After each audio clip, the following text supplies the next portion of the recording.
भारतीय संविधान जिंदाबाद, जिंदाबाद जिंदाबाद। बाबा साहब अमर रहे, बाबा साहब अमर रहे। जिंदाबाद जिंदाबाद संविधान जिंदाबाद, जिंदाबाद जिंदाबाद। बाबा साहब अमर रहे, बाबा साहब अमर रहे, जिंदाबाद बाबा साहब अमर रहे।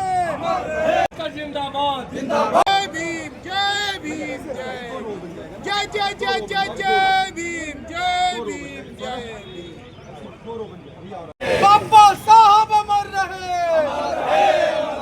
बाबा साहब अमर रहे। भारतीय संविधान जिंदाबाद, भारतीय संविधान जिंदाबाद, भारतीय संविधान जिंदाबाद, बाबा साहब अमर रहे, बाबा साहब अमर रहे, अमर रहे। भारतीय संविधान जिंदाबाद, भारतीय संविधान जिंदाबाद। जी, पूरे दुनिया में जो भी शिक्षा, समता और समानता में विश्वास करने वाले लोग हैं वो मना रहे हैं। शिक्षा का क्या महत्व होता है ये बाबा साहब से लोगों को सीखना चाहिए। विपरीत परिस्थितियों में जब शिक्षा, जहाँ पर उन्होंने जन्म लिया था, शिक्षा को ग्रहण नहीं कर सकते थे, किस प्रकार उन्होंने तमाम दुख को सहते हुए शिक्षा ग्रहण किया। और इस स्तर पर आज है कि आज पूरे दुनिया, भारतवर्ष के लोग जो उनका विरोध करते थे, सामाजिक रूप से भी, राजनीतिक रूप से भी, वो लोग आज इनको मना रहे हैं। ये शिक्षा का महत्व है और यही इनका जो है उद्देश्य रहा है कि शिक्षित हो, संगठित हो और संघर्ष करो।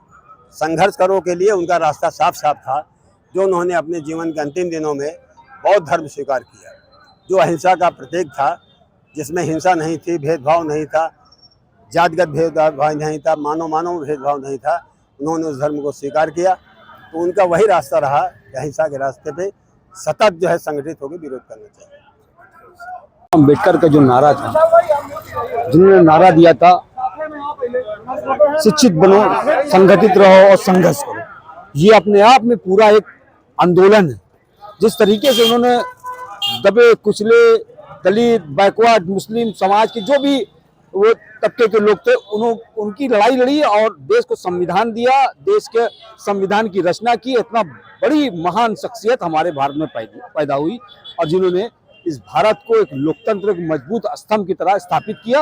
उनका एक जो है जो उन्होंने इस देश को दे के गए, वो कभी भुलाया नहीं जा सकता। इरशाद।